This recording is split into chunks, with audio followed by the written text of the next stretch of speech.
عرض سلام و خوش آمد داریم خدمت آقای حمید ملکزاده از پرورش دهنده های ماهی دریایی در استان سیستان و بلوچستان.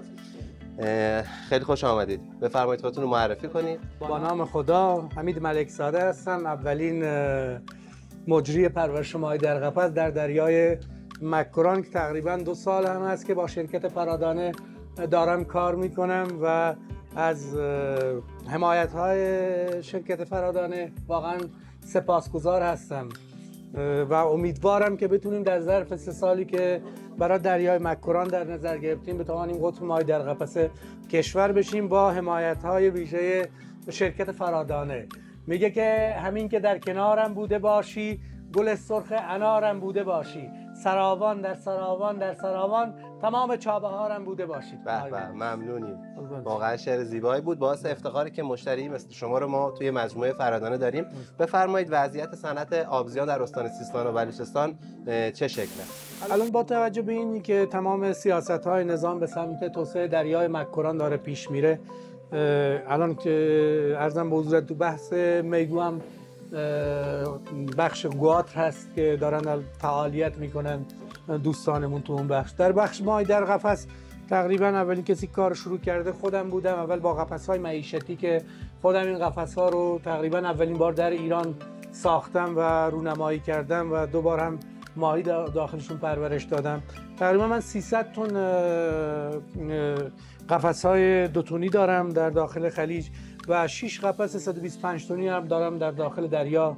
انشالله نصب میکنم که بتونم سالانه 1100 تن محصول ماهی سیبس یا ماهی‌های دیگری که بتونیم پرورش بدیم و برای کشور تأمین بکنیم.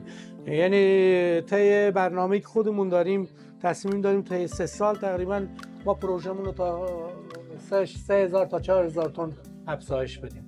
به امید خدا. بفرمایید توی فصلی که گذشته ضریب تبدیلتون چقدر بوده برای ماهی‌های دریایی؟ اون چیزی که ما از شرکت خود فرادانه خریدیم، کیفیت غذایی که خود شرکت فرادانه داشته، طول پرورش در دریای مکران یا عمان 6 ماه است و دقیقاً ما 3 ماه کمتر از خلیج فارس، یعنی 3 ماه زودتر میتونیم ماهی رو وارد بازارهای ایران و بازارهای جهانی کنیم. و غذایی که هم از فرادانه گرفتیم خیلی کیفیت بالایی داشته که ما با 700 گرم غذا برای 1 کیلو ماهی، یعنی ضریب تبدیل 7 رو شما تونستید به دست بیارید. خیلی عالی. خیلی شیرین است این رو از زبان یک پرورش دهنده شنیدن. جا داره واقعا تشکر کنم از شرکت فرادانه. من 2 بار شهرکرد مزاحم شما بودم و خیلی از تحویلمون گرفتید و همینی که شما در کنار ما باشید تا ما بتونیم یه بخشی از جنوب شرقی کشور بتونیم توسعه ایجاد کنیم. این کل کشور رو داریم توسعه دادیم.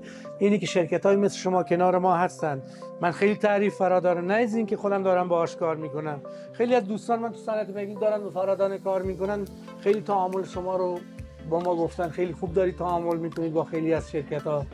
خب شما هم میدونید گهگاهی تولید دوچار مشکل میشه، ولی ما شنیدیم فرادانه خیلی داره حمایت میکنه از بخش تولید به خصوص میگو.